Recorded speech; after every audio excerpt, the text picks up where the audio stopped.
Frankie from Flatbush rides the Brooklyn line. Got a swagger sharp like a vintage wine. Everybody knows his name from porch to stoop. Hustle and dreams in every loop.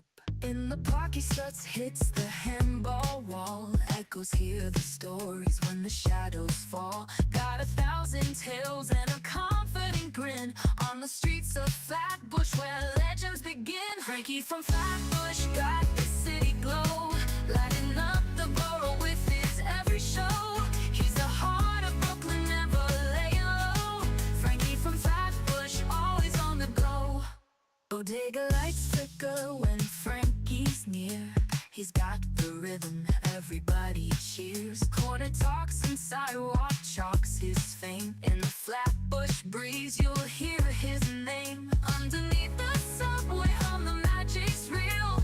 Frankie's moves got that electric feel. From Atlantic Avenue to the urban hill, Flatbush Frankie's giving you a thrill. Frankie from Flatbush got the city glow, lighting up the borough with his every show. He's the heart of Brooklyn, never laying low. Frankie from Flatbush, always on the go.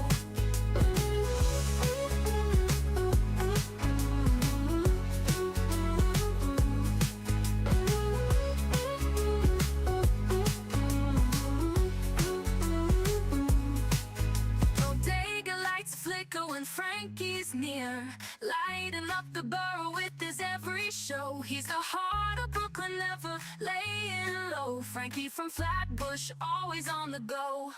Frankie from Flatbush got the city glow, lighting up the borough with his every show. He's the heart of Brooklyn, never laying low. Frankie from Flatbush, always on the go. Always on the go. Always on the go. Always on the go.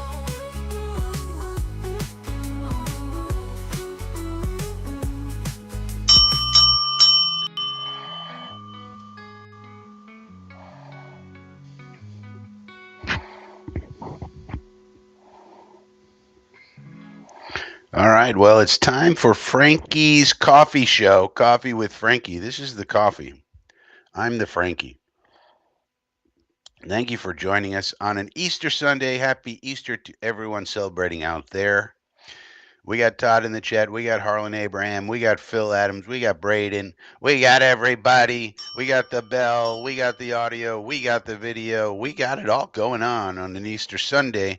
It is April the 20th. It's also 420 Day for those who celebrate that. Having Easter on 420 Day is quite interesting, I think. But nonetheless, it's also 4 days. We got 4 freaking days before this draft. And as far as I can tell, the Jets brass is being pretty tight-lipped. Some of these reporters are really struggling. I don't know if you read Rich Cimini's column today. It's basically a pile of dog shit. He's got nothing. He basically had an interview with Chad Pennington and Sean Ellis and John Abraham and Anthony Beck that he did for his own podcast, and basically using quotes from that to build some sort of a column about, Aaron Glenn and how he's going to be as a coach. It's like, we've already been through this, Rich. We've already heard from everybody about AG and all this. I mean, this is really weird how he just doesn't have any material for any kind of information. There's no information, I think, coming out of One Jets Drive, which is a good thing. But it's kind of funny to see these reporters really struggling to piece things together. I mean, then he goes on to say, well, and in the draft, the Jets could take Membu, or they could take Warren, or they could take Kelvin Banks. It's like, yeah, we know, Rich. What are you doing? This is really part of your column? It could be Membu, or it could be Warren, or it could be Banks. Yeah, we know. We've been talking about it for the last 10 freaking months. It's really kind of interesting. Now, he does have a nugget about Banks in his column, saying that Kelvin Banks grew up in Humble, Texas. So when you see the word Humble, Texas, that is not pronounced humble. It's pronounced humble for some reason. And I know that from having lived in Texas and having been through there. It's very near Houston. But anyway, it's pronounced Humble, and that's where Glenn is from, just north of Houston. And so Banks comes from the same hometown as AG. So that's interesting, but they attended different high schools. Does that mean we're going to take him? I don't know. I mean, probably. I mean, if Membu and Campbell are gone, could be in the conversation. But I'll tell you this, and he doesn't tell you this in the column. Um, Duke Manyweather and Brandon Thorne and Dane Brugler, who are my go-tos for offensive line, all think Kelvin Banks will be good, but they think he'll be good as a guard. And so that's problematic unless you want to move AVT out to tackle. But they said they weren't going to do that. So we'll have to see about that. So that's really what's going on. Everybody's kind of just waiting and seeing. Nobody's going to put out very much information this week, I don't think. I really don't. Todd is here. He says I'm going to be on Bluetooth speaker. So, it's always fascinating to me how people consume this show, that the fact that anybody does in the first place. But then how? And whether Braden's on a kayak in New Zealand or Todd's got me on the Bluetooth or Phil's got me on the television. The world is changing, ladies and gentlemen. The world is changing. Arlen's here. Phil Adams is here. Last night, in case you missed it, we had a 6-hour WKRP in Cincinnati style radio marathon where we were playing music and audio stuff and all kinds of things. Now that video obviously got copyright hit after a while. After I got tired of playing the indie stuff that wouldn't have been copyright hit, and I started playing, unlicensed music, you might say. So of course it got copyright hit, but the channel, nothing happened to the channel. It just said this video might not play in certain places, and also you're not allowed to make any money on this video, which I wasn't making any money on the video anyways. So interesting. So I was thinking about this, Phil. I could do a WKRP in Cincinnati where I played whatever music I want as long as I don't care if it makes any money as a video. You know what I'm saying? I guess. I don't know. If I keep doing it, maybe they might get mad. But anyway, so we had a 6-hour marathon. Why not? And we were drinking something called Jets wine. Now, this is something that I got also for the draft.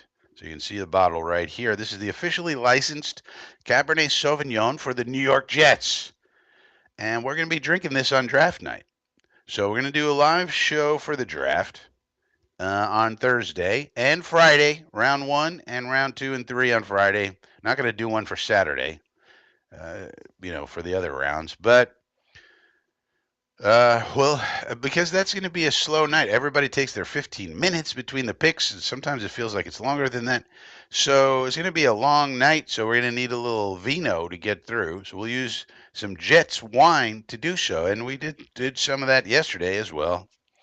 And also, the other thing I found out, you may not know this, if you live in somewhere other than New York City, you may not know that they now have Gabilas Knishes that you can get like at a BJ's Wholesale, or one of those places, Costco. These are the Brooklyn's original Gabilas Knishes. These are the best Knishes on the planet. And now you can get them outside of New York City. Before you couldn't. I found these. I was so thrilled. And so you might want to check out, if you're not living in New York City, if you're having some Knish cravings, you might want to check out a little Gabila Knishes. They're so delicious. Here's Braden right here. Sometimes Braden listens on a kayak in New Zealand, fishing for God knows what. Here's Brooklyn Cortez. Likes the hat. All right. Thank you, sir. Appreciate that. Harlan. Trent Briggs verified. I don't like sports. All right, Trent. This may not be the channel for you, buddy. We talk sports here. This is what. Now sometimes we have a little music, so but that was unusual last night. Banner's getting a lot of love, Braden says. All right, so Braden got a banner. Joe Mike is here. Morning, Joe Mike. Braden says no kayak today, though I did catch a trevally yesterday and made fish curry. All right, well, good for you, Braden. Braden's quite the fisherman, apparently. You know, I used to do a little fishing when I was a kid. My dad used to go out on this boat, and he used to go shark fishing. We used to go shark fishing. So I don't know what kind of a fish a trevally is, but we used to go mako shark fishing. And that was interesting, I thought. But yeah, to each their own. You see, some people catch a trevally, some people catch a shark. Yeah. Joe Mike says, I get this funny feeling the Pats will take Membu. Yeah, it's certainly possible. They're almost certainly, Joe, going to take an offensive lineman, right? I mean, unless something weird happens in the top three, they're probably either taking Cambu or Membu. The good news is we're probably getting Cambu, Membu, or Warren. You know, I mean, it's almost certain. If we don't get those three, then we kind of have to get a guy like Mason Graham. Then that would be our fallback plan. So it's all good. Lindell says best wine as of yet, delicious. You talking about this, the Jets wine? Lindell's J. Yeah, I thought this was good Cabernet. Now it's California Cabernet, and it's hard to screw up. Cabernet in California. I mean, it's just perfectly the weather there is perfect for Cabernet. So yeah, it's good. It's not bad at all, and it's not made by the Jets. Obviously, it's made by a professional, vintner. And it's just a partnership that we do. The Jets do.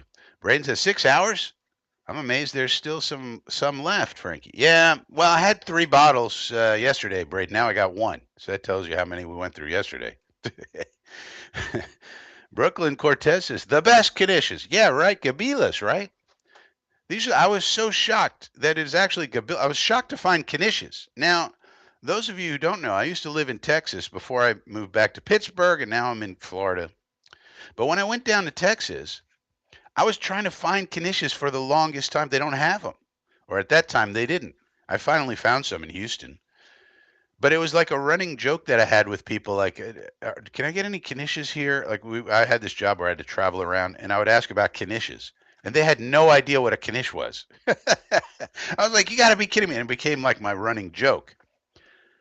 And so for a long time, I just thought, well, I guess we can't get Knishes unless we're in New York. But now I found them. And it's not only Knishes, it's Gabilas. It's the original. It's the company for Knish, not some knockoff. So Gabilas Knishes, they're so delicious. We got to have them. Now yeah, right. You get a little, I don't know about you, Cortez. I go a little brown mustard. You know what I'm saying? I like, with a Knish, there's different types of mustard, and all mustard is good, but for a Knish, I like a brown of mustard with it.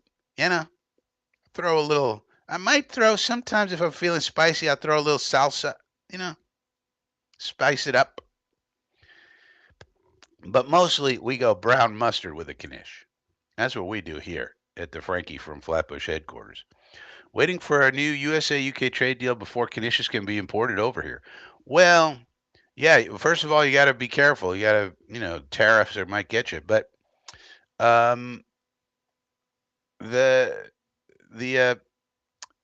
don't know if Gabilla's going to ship them to UK, or if they have in the past, Phil, or what. I just found them here in Florida, so who knows what's going on in the UK. But if you ever come for a visit over to America, Phil, you should definitely try to find a place with some Knishes while you're here, while you can get them, get your hands on them. Spiva's here. Said, stumbled on this stream for some reason. All right. Well, glad to have you here. Just want to say Happy Easter. Yeah, Happy Easter, and good luck with your Pittsburgh Steelers. I lived in Pittsburgh for 6+ years. Very familiar with the Steelers and their facility over there on the south side. Very familiar. Very familiar. Yes, that one, Lindell's. Okay, so Lindell's is liking this wine. I have a bottle for Thursday. All right, so hopefully you spend some time with me, Lindels. I know a lot of people are doing live streams on Thursday, so we'll see what kind of numbers we can do on Thursday because a lot of people, uh, you know, doing live streams. So Harlan says Houston has a large. Yeah, I think that's why I was able to find it there. We went to what we did, Harlan. We went to a Jewish deli restaurant. They had one of those, a New York style. Yeah, the Jewish restaurant, by the way, the Jewish deli, one of the great inventions of all time. I mean, there's hardly anything I think better than a Jewish deli. All kind of food that's delicious. It's amazing. But anyway, in New York, they got plenty of those around. You can find them anywhere. In Houston, I had to search high and low to find one. So finally found like a Jewish deli restaurant place and they had it and good and they had it and they were not Gabilas Canisius though. They weren't as good. So you know. Braden says, how far can we trade back and still get Tyler Warren? Well, you cannot go farther than 14. That's for sure. Seems like.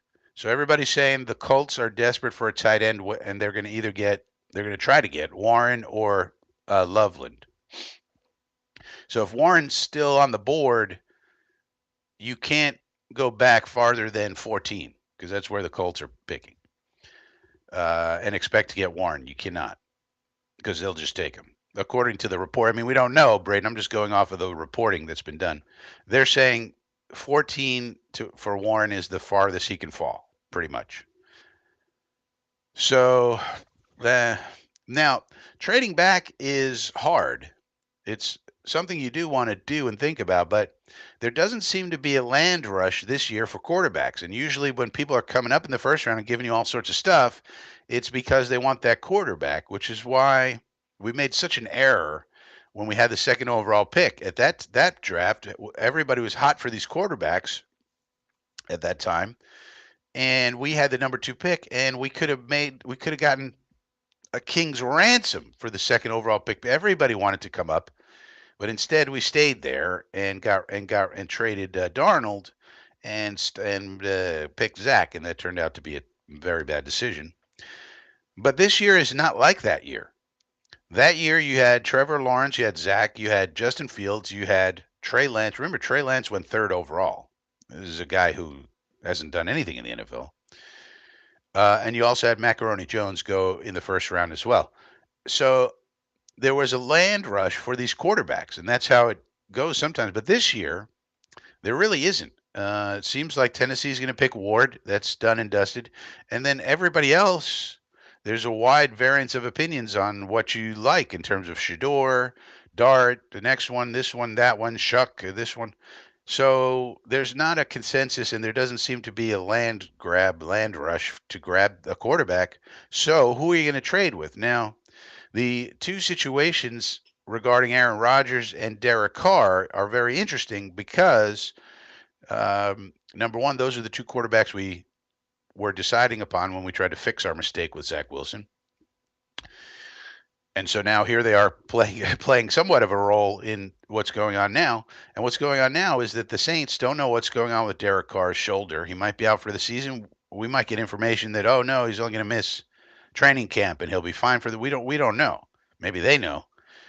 So does somebody want to come up? So the Saints might take a quarterback at 9 when they otherwise would not have. And so therefore, does somebody else want to come up to beat the Saints to their quarterback? Because we're sitting at 7 before the Saints pick. And so that's a lot of unknowns and question marks. We don't know. We don't know for sure that Derek Carr is out for the season. Reports are that he might be. It's like, okay, can we get some reporting? That's another thing about, Samini and these kind of columns that have nothing in them at all. It's like, can you do some reporting, please, Richard? You make a lot of money, for ESPN and being a beat reporter for the Jets. Can you actually do some reporting? Like everything in this column, it annoys the hell out of me. Everything in this column is basically information we already had. He's already interviewed those 4 guys, Pennington, Abraham, Ellis, and Beck. He already interviewed them. Everything they say in this column, they've already said on his podcast. And every quote that he has in here was already secured through press conferences, which anybody could watch. So what is what? Why can't we get any reporting done? It's almost like these guys are horrible at their jobs, you know. But we don't know. For example, like what about the New Orleans people? We don't know what's going on with Derek Carr's shoulder. We have no idea. Other than it could be hurt, he could be out for the year. He might not be. We don't know. As far as I know, so far. So that's the way it goes. And Braden says, "Is Mason Graham the player? Someone? No, nope. Not in my opinion. I mean, you never know, Braden. But from everything I've read, no. Somebody probably would love to have him if he falls to them, but people aren't going to trade up for him. The really the only position. Well, first of all, he doesn't play a premium position. Second of all, there's no consensus that he's like Aaron Donald. Like if he was Aaron Donald, Braden, yeah, that's a generational type guy who if you knew he was going to be like that in the league. But this is not that. I mean, he's a really good player, but he's not Aaron Donald. So you're going to get a good player, out of him, and he'll be a big contributor, and he might even be a Pro Bowl player. But you're not going to, make a big push to get up to 7 for Mason Graham. I don't think. Now you never know. All it takes is one team, Braden, right? Like somebody could really, really want him, and he's the last player on that they need for their whatever, and he's the perfect fit. Oh, we got to have him. But also, the consensus is that he goes 5th. So you trade up to 7th, and then you're not going to get him? Like, you know what I mean? Phil says, looking forward to some surprises. Hope the new Jets team hold their nerve and keep to whatever plan they have. Yeah, I mean, it's a big day, obviously, Phil, for Darren Muji. We're going to find out more about Darren Muji and AG, of course. It's a combo. It's a team effort. But we're going to find out what their scouting skills are all about and their philosophy and how they handle this. And of course, it won't be known how good of a draft it is probably until a year, 2, 3 later. But yeah, we start to learn a lot more about our team. I mean, the free agency period, I think you have to say, was a little underwhelming. I mean, it kind of depends, I guess, on your opinion of Chuks Aoraphor. Like one of the things in Samini's column today is about Chuks Aoraphor, and he calls him an intriguing addition. And he just says what his stats were and what happened last year. And then he ranked 12th out of 40 right tackles in pressure percentage in 2023, but carries. So he basically tells you information you know about Okorafor. And then he has a quote from Aaron Glenn that is a public quote. So there's no investigative reporting done by Samini on Okorafor here, which would have been really valuable. Like if he would have if I were him, I would want to be doing investigative reporting on why the hell we actually signed Okorafor. And is there more to the story about what happened in New England, for example, than we know about? That would be really appealing to have in a column that, hey, Rich Samini, went and found out this is what really happened. Here's the inside story of, what happened with the Patriots and why he missed the whole season. He left the team. And nobody's, figuring out why. You would think a reporter would want to report on something like that, but he doesn't. He just gives you information that we already know. Now, and so with Okorafor, though, let's say there was a reason that he left the team and he's not a quitter. Something happened with his family or something. Who knows? Well, he did start a lot of games for the Steelers. And I remember I was in Pittsburgh when he was with the Steelers, and he was never great at all. And they always were wanting to the fans were kind of always wanting to get rid of him, but he was at least average-ish. So the question is he suitable on the right side? Maybe New England just played him on the left side, and he hated that, and he really didn't want to play on the left side, and he really can't play on the left side because of some technical reason with his feet or his hand placement or something. He's got to play right tackle, and if he plays right tackle, he could be an average right tackle, let's say. Well, now your offseason looks a lot different, doesn't it?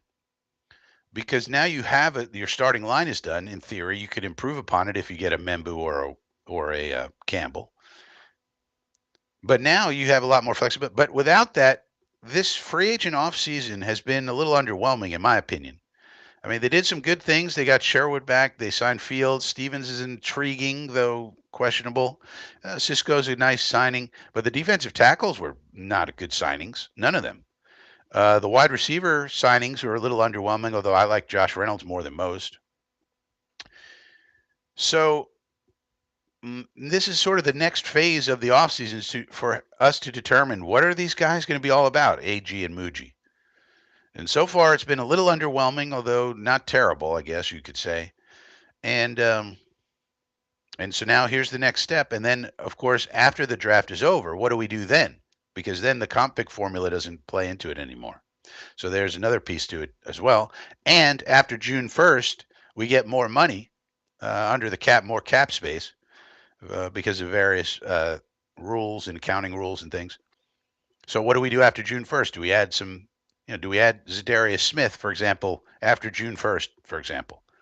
Well, now the offseason is looking a little different, right? Just as one example. So yeah, this is the next step, Phil. This is the next step in us figuring out what do we got here in AG and Muji. What do we got here? So far, it's been a little underwhelming. Anthony G is here. Finally caught one. Yeah, 10 o'clock on Sundays all the time, Anthony. The Atomic Clock says 99% of sports journalism is opinion masquerading as fact. Yeah, but these people who are beat reporters, there's commentators, there's talking heads like a Stephen A. Smith and Mad Dog, and these people are commentators, right? But somebody who's on the beat should be at least somewhat able to do some investigative reporting. That's at least part of the job. But it just doesn't seem like it is for a lot of these guys. And sometimes they do it, but sometimes they don't. And the way they usually do it is if the agent tells them something, then they'll report that and it'll make it look like this is inside information. Wow, look at this reporting that I'm doing. Yeah, the agent gave it to you. The agent just sent you a text. It's not exactly, great reporting. So you're sitting around, you get a text message from an agent, and then you put it out. Like I could do that, but the agent doesn't know my number. Like, you know what I mean? They just know your number and that you work for ESPN, so they give it to you. It's really them giving it to ESPN. It's not even giving it to Rich Samini. They're giving it to ESPN. Like if your name was, Bobby Zippity Doodah and you worked for ESPN, you would get it because you work for ESPN. But it's not because it's Rich Samini. Bobby Zippity Doodah could do the same. Anthony G says Donald went 13-2. Yeah, that's true. But I was saying if you knew he was Aaron Donald as he was Aaron Donald, like after his career, like we knew he was that good. The question with Donald and why he went so low is because he was small and also went to Pittsburgh, which isn't a big school. But some people thought he was too small, Anthony, believe it or not. But I was saying like if you knew this kid was what Donald became in the league, not at the time of his drafting. Yeah, just make fun of him, PC. I mean, physical confrontation is not necessary. I mean, I like to try to improve their reporting. You've seen me, PC, on Twitter, right, on X. I try to help them improve their reporting sometimes by giving them suggestive questions, like when they open up a mailbag, for example. I'll give them a suggestive question. I did that this week with Albert Breer. I got Albert Breer to answer a question about our tight end room. So that's really me on X trying to help them improve their reporting. And I'll do that whenever they open a mailbag. I'll always try to come up with something different, an intriguing angle that I find interesting. For example, Joe Caparoso opened up his mailbag this week, and I asked him about Andrew Beck. Some of you may not know that I think Andrew Beck is going to be a big part of this team. Either him or someone we improve upon as the sniffer or the H, sometimes called a hybrid, sometimes called an H-back, sometimes called a fullback hybrid tight end type player, sometimes called a sniffer in an RPO offense. So either him or if we get somebody better in the draft or as a free agent or something. I think that now, but I don't know that. But it seems to me that perhaps Andrew Beck is going to have a bigger role than any of us think. So, for example, I asked Andrew Caparoso about that. And that's a way to get Andrew Caparoso, who has a lot more power and influence and oomph in his with his organization Badlands there than I ever will with this channel. So it's a way to get those influential people thinking about a certain thing that they maybe perhaps ordinarily wouldn't think of. I don't think Albert Breer was really thinking about the Jets tight end situation too much before he opened up his mailbag and wanted questions from everybody, right? But then he chose my question for probably because, oh, here's something unusual. I haven't thought about this. Let me think about it. But that's a way for the independent media to influence the legacy media. But that's not a lot. I mean, there's only so much you can do, and a lot of times I ask a question and they don't, then they ignore it, of course, because they get lots of questions. But that's an example where we're trying to improve these people. PC, I think when they make a mistake, I mean, you got to be you got to be clever about it. If you just go and call them clowns all the time, they're just going to block you, and it's not going to help. As an example, I did leave a comment under Diana Rossini's one of her tweets. She said somebody in football, in quotes, is telling her X, Y, and Z thing.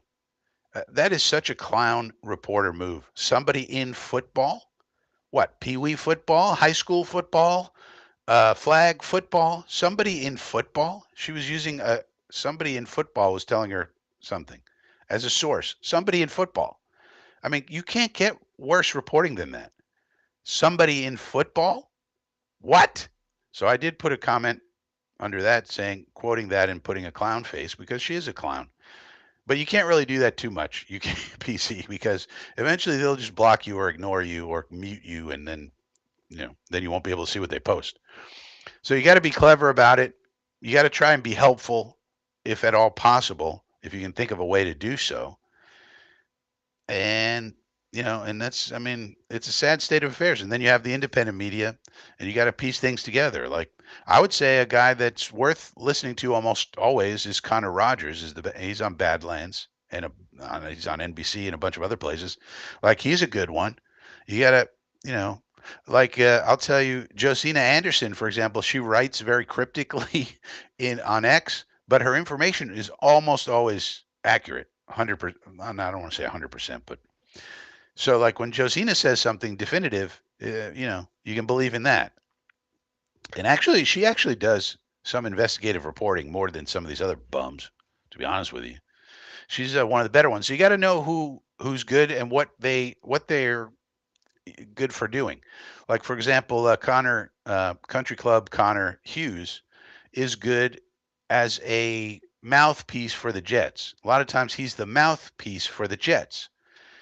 And that's where he gets his information from. So in those cases, you go, okay, this is what the Jets are saying through Hughes. So and then you got to kind of piece it together. Cortez says these reporters don't do any actual reporting these days. Well, they do some, Cortez, but the problem is they leave out important context. Like if you ever accuse these people, Cortez, of something, they'll say, well, this is accurate. And it usually is accurate. They're not reporting inaccurate things, but what they do is they leave out context.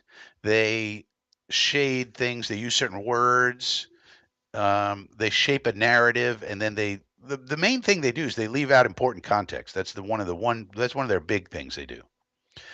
So they might say this is the case. Here's the stats about this. Da, da, da, da. Okay, well that's true. You can't say that's not true. It is true, but they leave out the fact that this is good compared to this percentage of the league, or this is the way 95% of the teams do this. The Jets are doing this unusual thing. Okay, but 48% of the teams also do it. Like, that's what they really do. They play these games, and it's annoying, but you gotta keep your eye on these people. SpinMax Dave, SpinMax, good morning. 4 more days, and we'll find out who the coaches get for our Jetsies. Yeah, SpinMax. Absolutely. Todd says authentic food is hard to beat. I dated a lady that was a wizard in the kitchen, and she made Romanian and German food. It was great. Damn, I miss her. Yeah, German food is incredible. I'll tell you, if anybody has access to Aldi, ALDI, throughout the country, that's a supermarket, and it's a German supermarket. And number one, it's usually pretty cheap relative to other supermarkets. But then they also have like some German items that they stick in there. Like they have a lot of German soups, for example, and they're fantastic. They come in these large cans, and the soup is just it's very tasty. So they stick these German items in there sometimes, and those German items you might want to check them out. Like there's one sour if you like sauerkraut.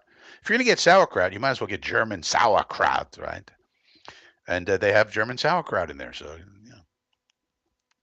Tony Alexio, why did Muji sign so many unwanted bench players?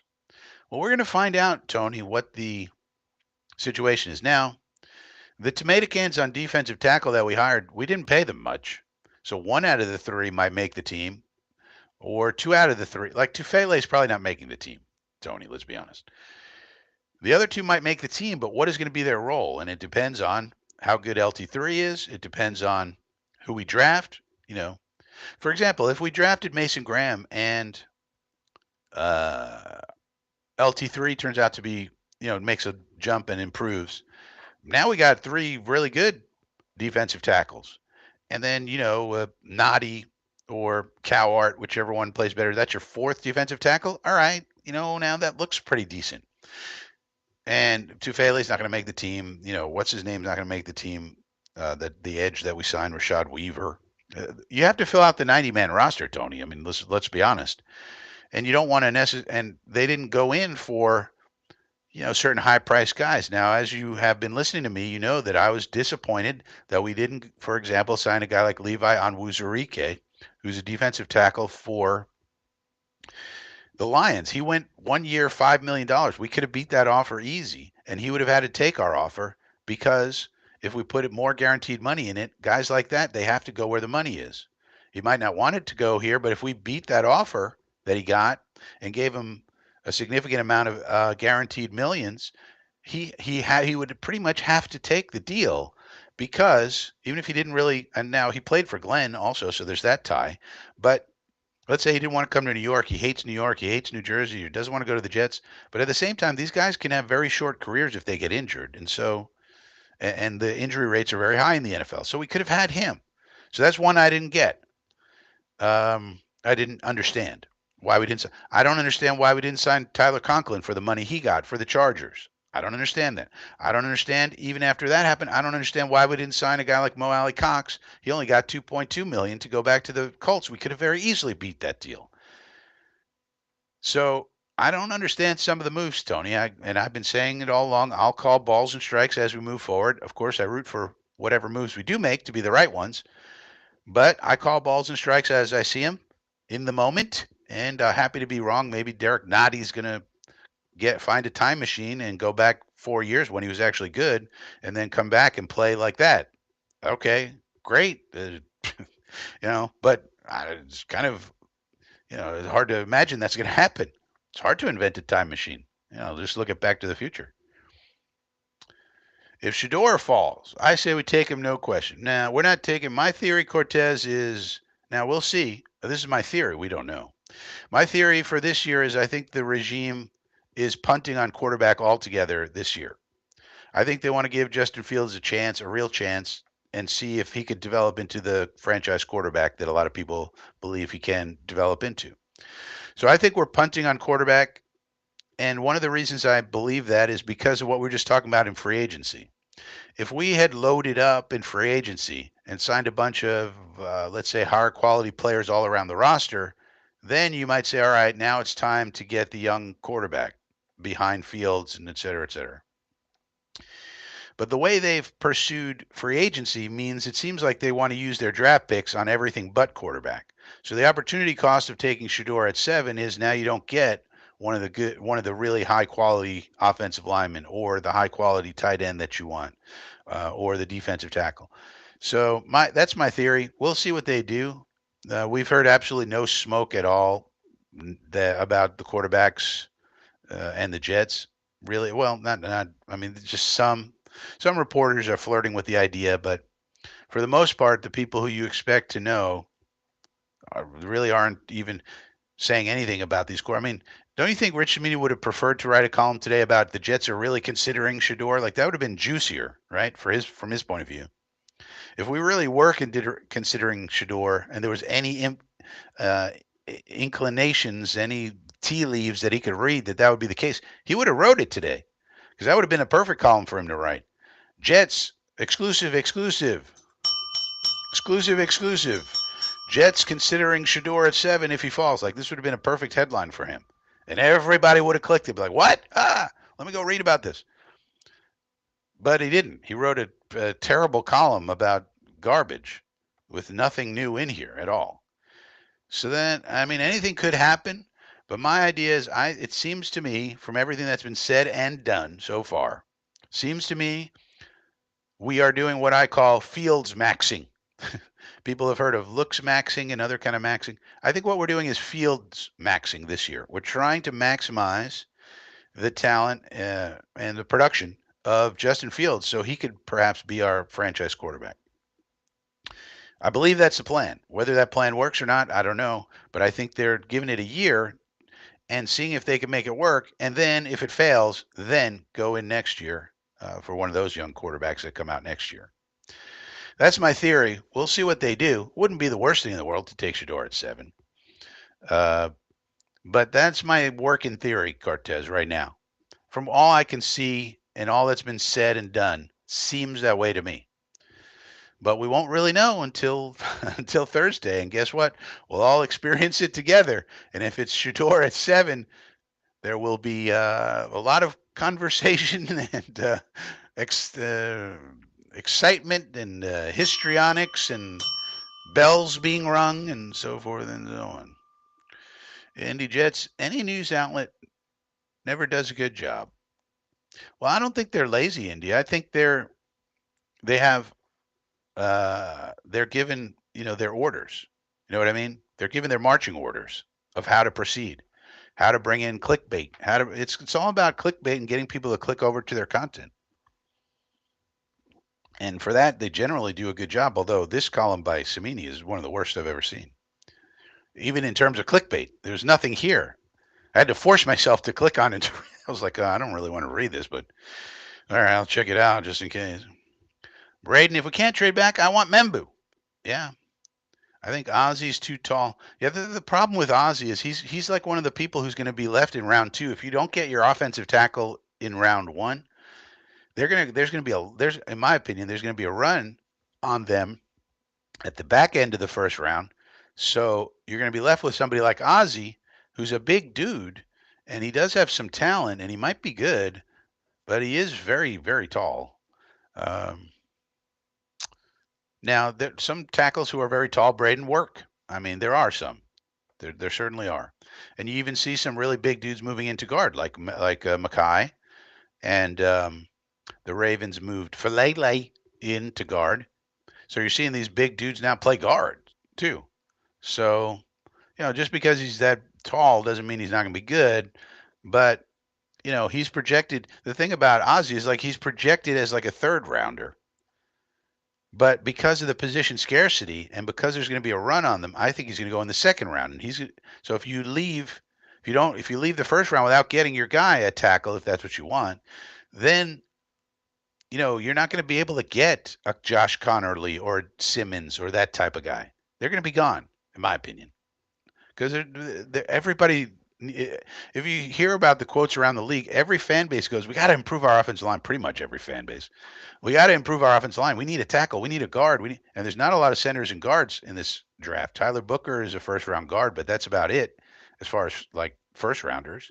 There's no first round centers, or even as far as I understand it, second round centers. There's like one good center maybe in this draft. So, a lot of people are going to want to take tackles and then maybe move them to guard, something like that. Skilled babies here. Salman Jets. 4 more days till the draft. Oh, yes. Joe Mike, you're reading my mind. What if we did a 7-rounder, Joe Mike? Let me know in the chat. Should we do a 7-round mock draft, the final mock draft of the season? 'Tis the season. Let me know if you want to do a 7-rounder, Joe. We'll do it fast. Anthony says, Membu plus second or third round tight end, or Warren plus Okorafor plus developmental tackle.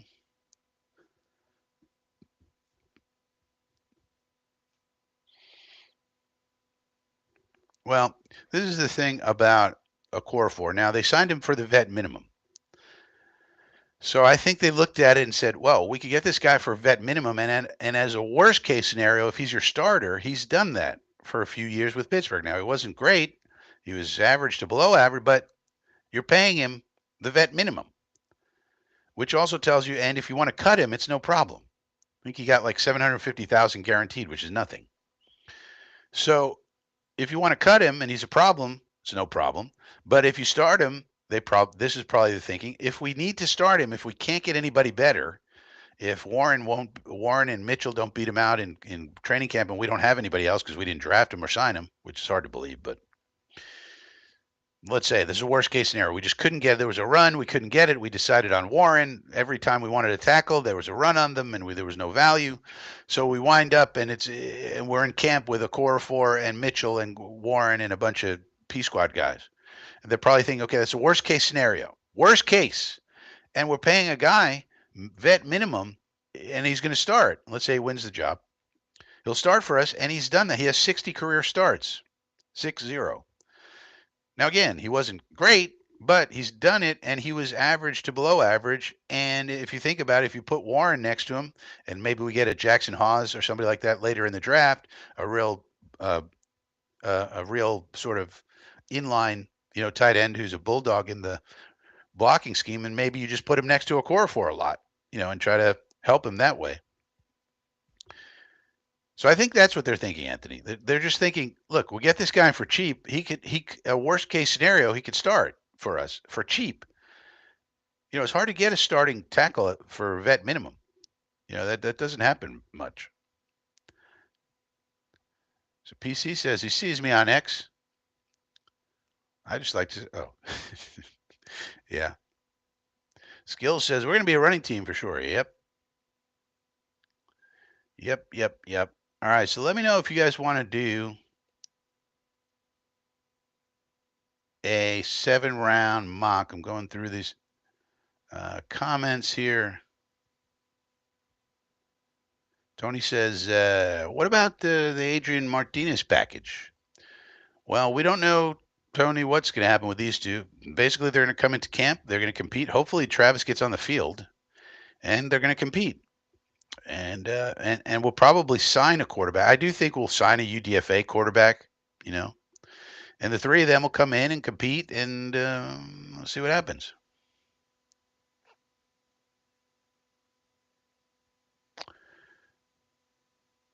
Braden says, who gets Simmons, you reckon? Somebody.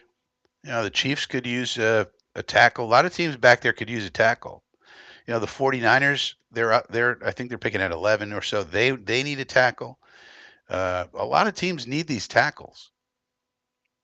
And if you're a good team and you're in the back of the first round, then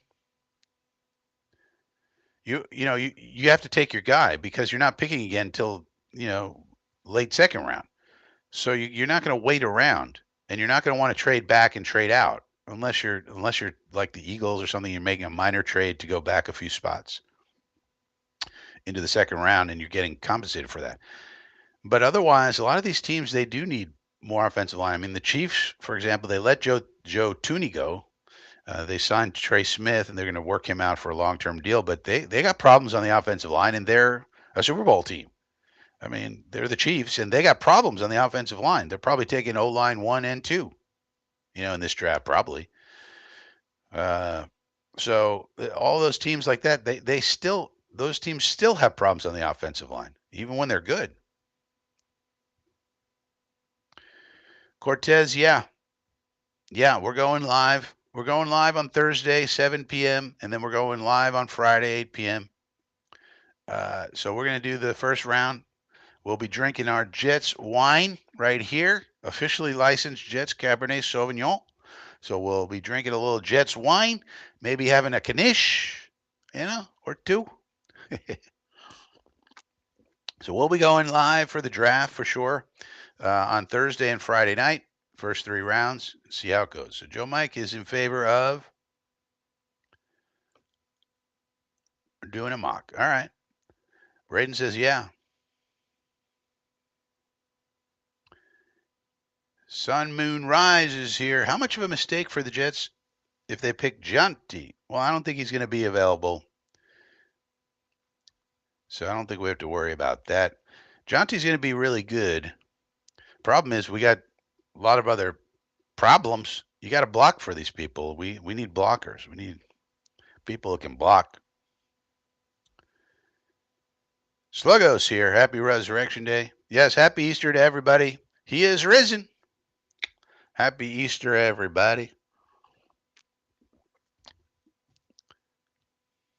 Let's do the mock, Cortez says. Call-ins, Indy, I don't think so. I'm not sure how to do call-ins. The technology would probably break. Indy, I could barely get this microphone to work. I mean, you think I could do call-ins? Well, what am I, WFAN? You know? All right, let's do a mock. How about it? Everybody seems to want to do it. Everybody seems to want to do it. I mean, I could barely get this thing to share a screen, Indy. You know what I'm saying? Oh, let me get rid of this. This caption is still here. I forgot to get rid of it. We don't have any music playing. Oh, see, like I can't even get this damn thing to work properly. Why is it showing it like this? I don't know. What about like this? That's a little better. What about this? Okay, that's good. All right, so now here's our mock simulator. Now, what kind of settings you want to put on here? Obviously, we want it to go turbo. Public versus PFF board, I got it set to go all public, and no randomness. So what about, so should we make any adjustments to these knobs here as we move forward? Care for positional value, draft for needs. You know, I think I have it. This is pretty high for draft for needs. I do think teams will draft for needs more than they let on. You know, and positional value is pretty important, but I don't think randomness is important. You know.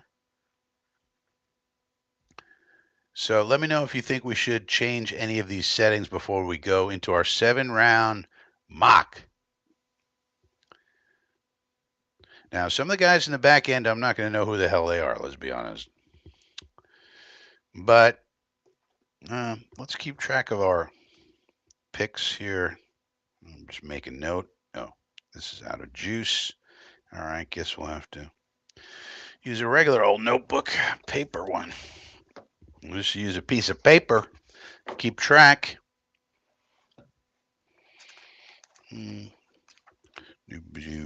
just use something like this. All right. All right. So should we do anything with these settings? Settings. Nope, I'm not seeing any comments about the settings.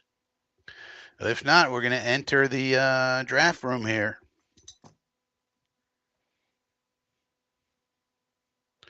Enter the old draft room. All right. Nobody has any comments about the settings. All right. We're entering. Gave you guys a chance. All right. Let's move this up. Let's kind of do like this, I guess. All right. Now, we're not going to do any trades. You know, that's not what we're going to do. Start. All right. So this went, let's see how this went. This went chalk, but we got lucky. So now we can take Campbell or Membu. So what happened here is that Shador goes to the Giants. That enabled the Patriots to take Carter. Then Graham went to the Jags. That's chalk. Everybody's mocking Graham to the Jags. Everybody's also mocking Genty to the Raiders. So that's chalk. So now we got a chance. We could take whichever one we want. Membu, Cambu, Warbu. Those are our top three, and they're all here. So in this scenario, I would just take Membu. What do you guys think? First round, we got all our guys on the board. What do you think? What do you guys think?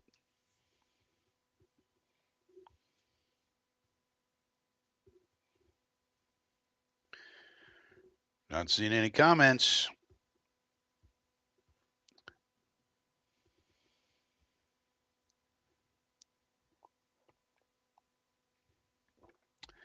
Abmo says yes. Joe Mike, where you at? Phil Adams, where you at? Braden, where you at? Harlan says take Membo. All right. Abmo says Membu. Tony Alexio says trade down. Cesario says, everybody's saying Membu. All right. So it seems to be consensus. All right. Okay, good. That's my pick as well. So that lines up. So we get our guy at 7 Membu. All right. Nobody has any. We're not doing any trades, Tony, because you can't really control for that. You don't know who wants to trade, who doesn't want to trade in real life. So we'll just take Membu. There he goes. Bada bing, bada boom. Now we're on the clock here at 42. You see, Connerly went 38. If we would have waited, he would have been gone. Loveland goes 33. Wow. Yeah, Banks goes 25. Booga. Josh Simmons goes all the way 21 to the Steelers. Interesting. So now we should probably look toward tight end. Since we didn't get Warbu, we probably need to get the next best available, although Higgins is here at wide receiver.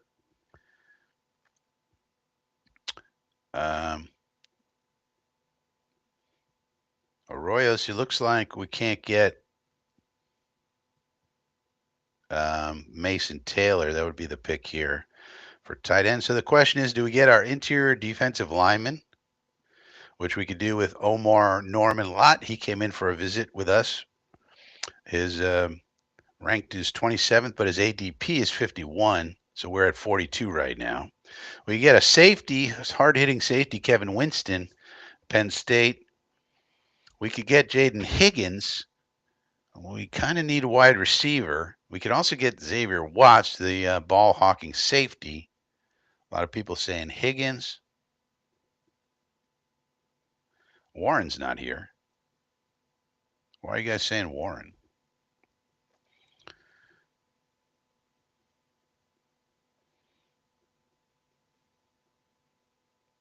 Yeah, it seems like Higgins is the pick here.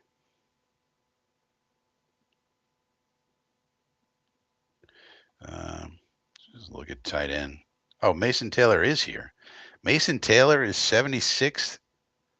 Huh. I thought he was a little higher. Average draft position 72. So we might be able to get Mason Taylor in the 3rd round. That'd be nice. But I don't know. There's a lot of good tight ends here.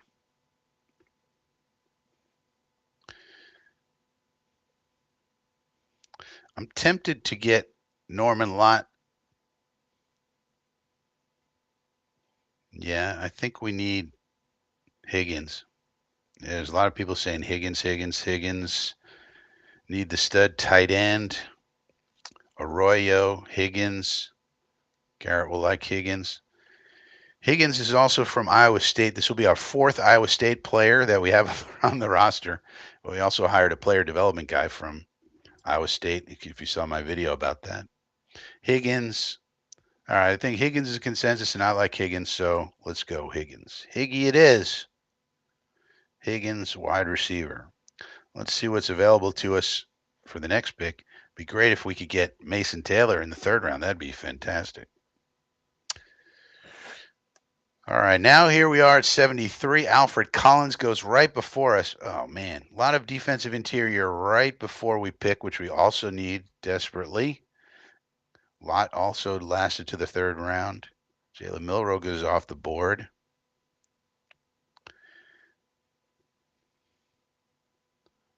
Mason Taylor is here.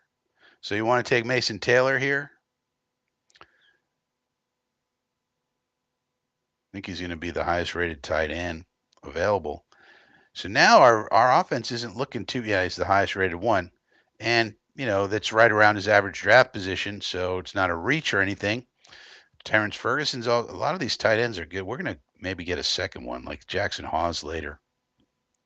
So I think the pick is Mason Taylor. What are you guys thinking? Garrett will love Higgins. Taylor in the third. Tight end, tight end, tight end. Taylor or Fannin. Take the DT and trade up in third if necessary.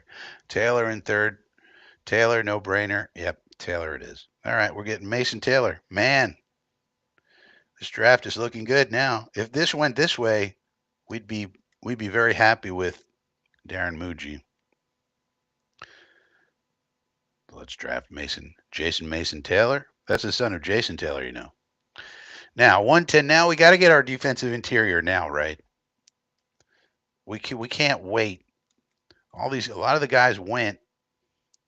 Ashton Gillott is here. Man. Problem is, Ty Robinson.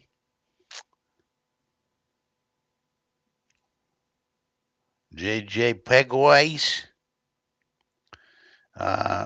Or do we take an edge? We kind of need edge. This kid is really interesting kid, Femi Oladejo. Very, very smart kid. Good value. We do need edge. We really only have 2 edge players, and you need 4. Unless you want to count Michael Clemens. D-line or safety, people are saying. All right, D-line, but what edge or defensive interior? Because the first rated defensive interior is Jamari Caldwell. Well, this guy grades out pretty good. I don't know that much about him. I kind of think we should get the highest rated defensive interior guy. Look, this guy has good grades. Played for Oregon, number 1 team in the country. Pretty decent. Played over the B gap mostly. AG is going to fix Clemens. How are you going to fix him? Going to make him stronger? Going to give him steroids or something? Quarterback O'Reilly Leonard. Yeah, so my theory, Sluggo, is we're not taking any quarterbacks in this draft, so I'm going to stick to that theory for this exercise here. I kind of like taking this Caldwell kid. We need I think we need defensive interior a little bit more than edge.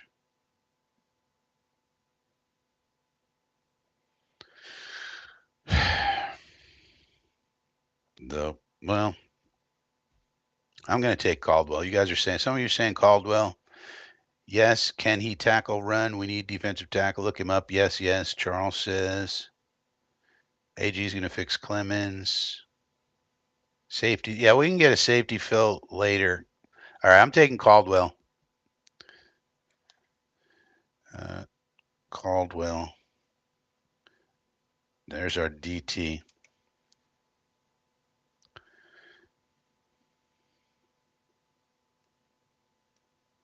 Now we're at 145. Now here's where we could take our safety, probably RJ Mickens, right? Seems like a good choice. Or Billy Bowman. RJ Mickens, of course, son of Ray Mickens, so he has ties to the org. I would say we take our safety here and make it RJ Mickens. Seems like a perfect spot. What do you guys think? RJ Mickens in the 5th round.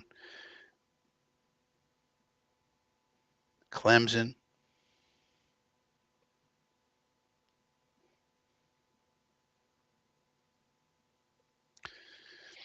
The only thing is, if we don't come out of this draft with an edge and we could sign somebody like Zadarius Smith, then we're in pretty good shape.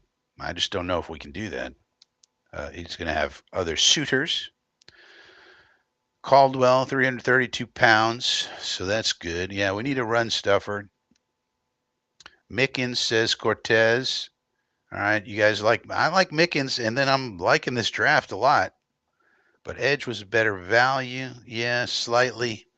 But I feel like there's probably edge players you can sign afterward. More, it's harder to find these defensive tackles. We signed 3, tomato cans, but hard to find good ones.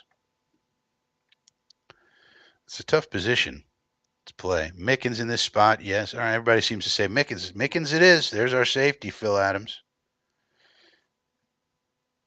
I think it's good value, and we need it. All right, now our second, fifth round pick here. So I would say, let's see who's here. We could get a Ty Robinson still.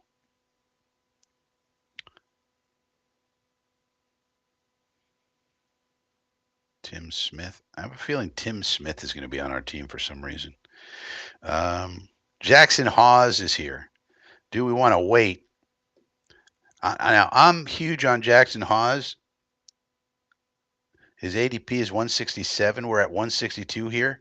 Why don't we go get a big blocking tight end to go with Jason Mason Taylor, our receiving tight end, and then you still have Ruckert and, of course, Smart. I think we get Hawes here. There's no edge players, so Joe Mike's saying, what about edge? I'm not seeing any edge players. Here's one, Tyron Ingram Dawkins. I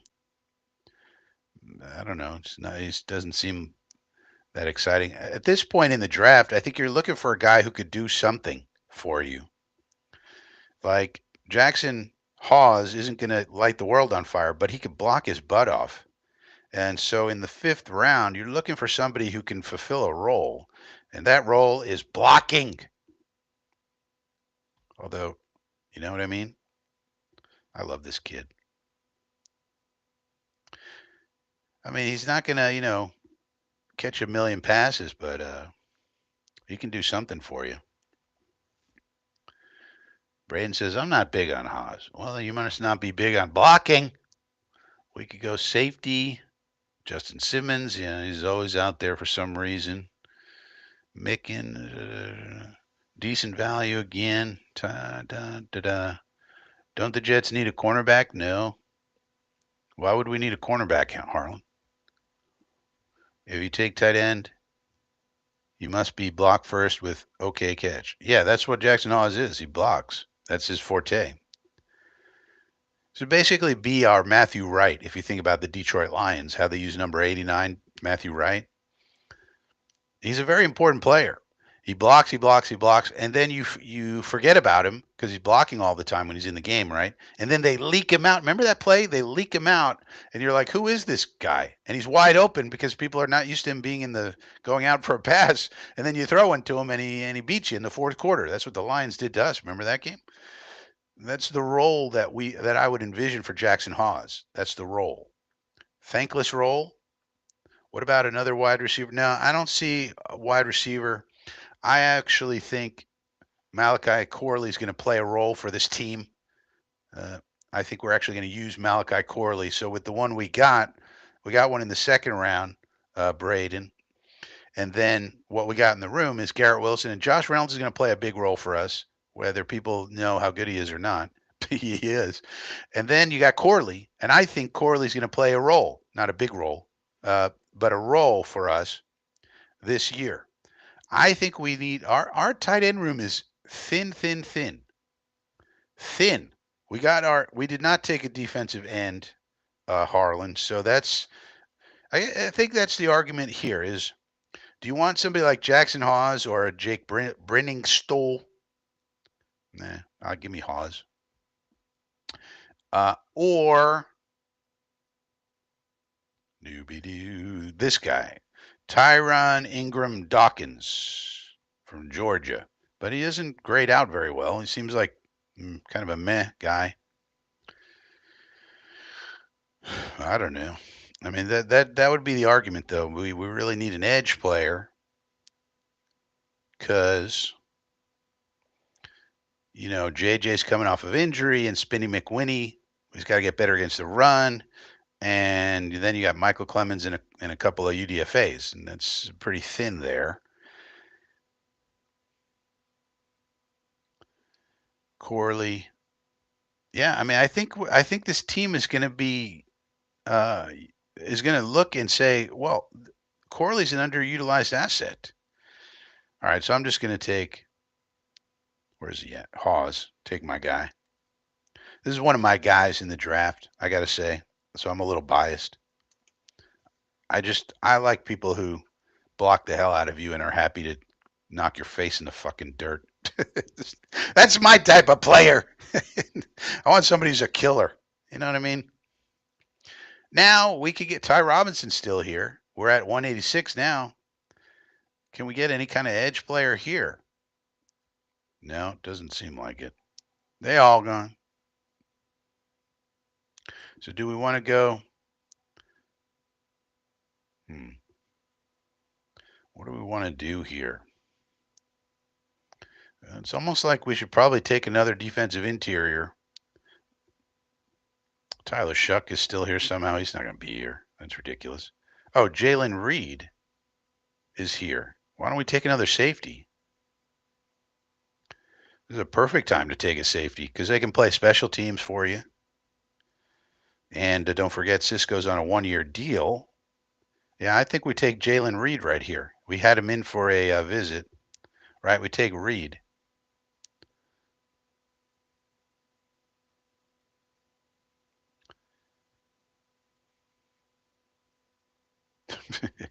Yeah, man.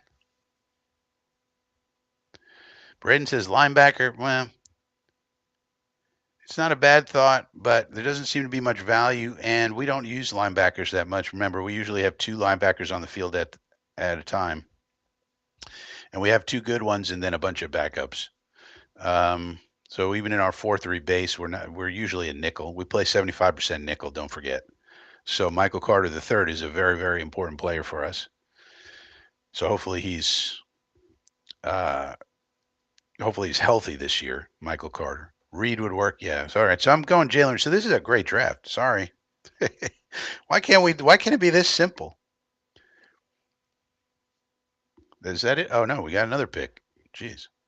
6207. So this is our final pick. 1, 2, 3, 4, 5, 6, 7. Yeah, this is our 8th pick. We still have a defensive interior on the board. You're not going to get a good edge player late in the 6th round. Malachi Moore is still here. I say we get a defensive interior guy.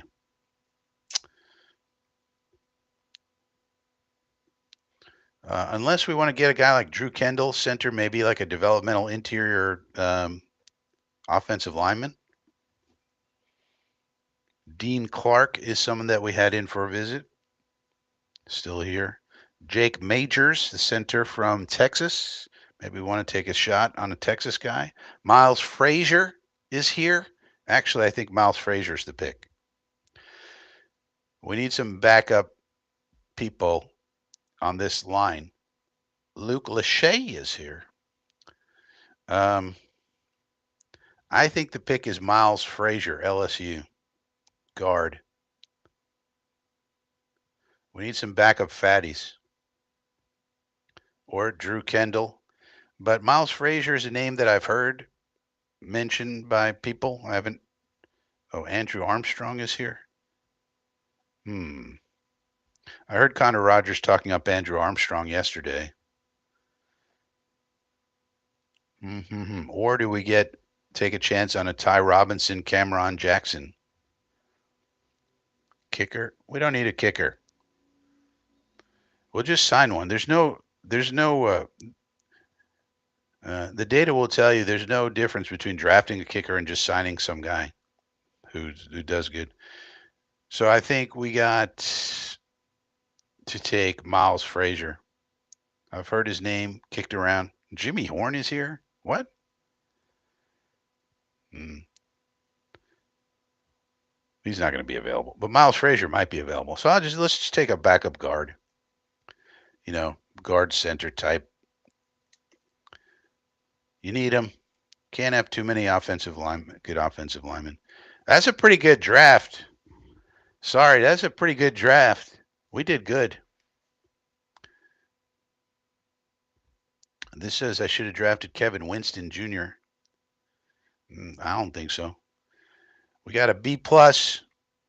So we got Membu, Higbu, Tailbu, Caldbu, Mickbu, Hawbu, Reedbu, Frageboo. Pretty good. I think this is a really good draft. I'd be pretty happy with this.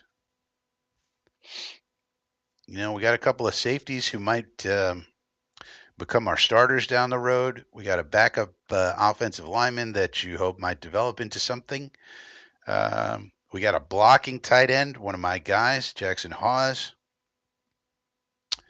And we got a wide receiver that we're going to pair with hopefully Garrett Wilson for a long time. What if our wide receiver room over the long haul is Garrett, Higgins, and Malachi, Scratchy Malachi? They figure out how to use them. And I don't know, some of you may not even realize it, but I think Sluggo's like, nice draft, now win. Yeah, well, I mean, you got to take it one day at a time. They're not playing the games today, Sluggo. You got to draft them first, then you got to train them up, practice. So, draft rank top 52% of Jets drafts. Well, that's like your opinion, dude. But this is so I think we did good. I think that's a good draft. Man, I like it. I don't know how realistic it is, but usually with these mock simulators, it's not realistic. Like, I don't know, if Connor Rogers would hear, he'd probably tell you you can't get Mason Taylor at 73, or I don't know, he might tell you. There's other ones seem pretty realistic though. I mean, I don't know much about Caldwell. Maybe he would say Caldwell, no way he's going 110th. But I mean, on the PFF big board, he's 105th. So it's not. We didn't really reach for anybody. Seems pretty realistic to me. Arlen says, "What if Lazard has a good season? Then he'll go get paid, and we'll get a comp pick." That's what. Josh Reynolds and Lazard, and I forgot Lazard is in the room too, also. But first of all, they're on low salary contracts, so you can cut them at any time. You could easily trade them. So we might want to trade Lazard depending on what's going on and what we could get for him. Or he leaves and somebody pays him and then we get a comp pick, Harlan. That's what happens. But generally speaking, I've been looking at some of these RPO offenses and some of these teach tapes that they have out there on CoachTube and elsewhere. And a lot of times on the teach tapes for RPO offenses, they're using examples from Western Kentucky. The quarterback at that time was a man named Bailey Zappi. And one of the key receivers at that time was named Malachi Corley. And so on all these teach tapes, they got Malachi Corley doing all these kind of routes and things. And this is the teach tape that they're using in an RPO offense, which we are now going to run, which we did not run last year with Aaron Rodgers. So now that we are going to run that, seems like we got to see what happens. Then I think Corley, who did this in college and did it so good it's on the teach tape, I think Corley is going to have a role. I don't think he's going to be an all-pro or anything, but I think he's going to have a role. He's probably going to get 4, 5, 6 targets per game.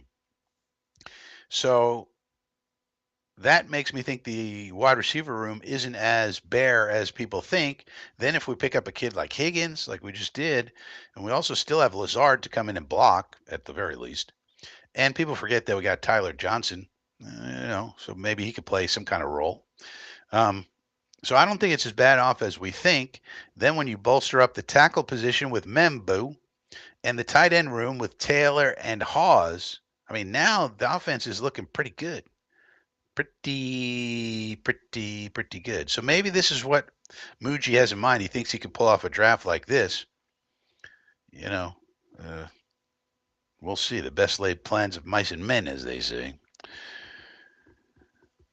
But yeah, Tony Alexio saying Glenn will unleash the Yak King. And it's not just Glenn, it's the commitment to Justin Fields, right? You heard we were all about Justin Fields this offseason. It was his number one priority, Justin Fields.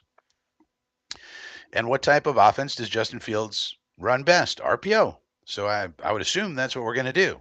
You couldn't run the offense we're going to run this year with Aaron Rodgers. It doesn't work. Rodgers is not mobile like Fields. Fields is elite mobility elite level. So therefore, we're going to run that RPO offense. He's adept at it, Fields. He can do it. We've seen it both in college and in the pros. at least as far as the running game. We know he's good at that, but he's got to get better at passing, obviously. But now we also have a player in Malachi Corley who's on all these teach tapes for an RPO type style offense, which means he was good at it. And we couldn't run that last year with Rodgers, but we're going to run it now. So that makes me think Corley's going to be part of the plans. And so, we don't need a second one in the draft. I think if we get a Higgins in round 2, we're set. We're good. The way I see it for now. So that was a pretty good exercise. I think we should all be pretty happy if this were the outcome. And Hapmo says, yeah, there's still enough good tight ends at 73 if Taylor's gone even. So even if what you're saying is even if it's not realistic for us to get Taylor at 73, we can maybe get one of those other ones who might be just as good. And that's true. So that's an interesting way to look at it. Also, might lean you toward if Membu or Campbell is available and Warren, it might lean you toward, well, take the tackle because you cannot get a comparable tackle in round 3. And while Taylor and some of these other guys aren't as good as Warren, they might be almost as good. And it depends on the gap, between them. So we'll see. We will see. All right, so that'll do it for Coffee with Frankie. We're gonna meet up again on Thursday. Thursday evening, the draft. 4 more days until we find out who it is, which one of these 8 young men, or if we make a trade back, even more young men who are joining our team. And we'll find out the first of them on Thursday. Then we'll come back on Friday. So please join me for the draft, and please give a like on this video. Subscribe if you're new. If you're already a subscriber, let other people know that old Frankie exists. They might want to watch a video or something. And then we'll be back on Friday for another live show on Friday night where we will take a look at rounds 2 and 3, and that should go a little quicker. So we'll see. We'll have a good idea of what our team is shaping up to be after Friday night, and then we'll come back for Coffee with Frankie next week at 10 a.m. on Sunday, wrap everything up from the draft, and that's where we are. All right, so thanks for joining me. I'll see you guys.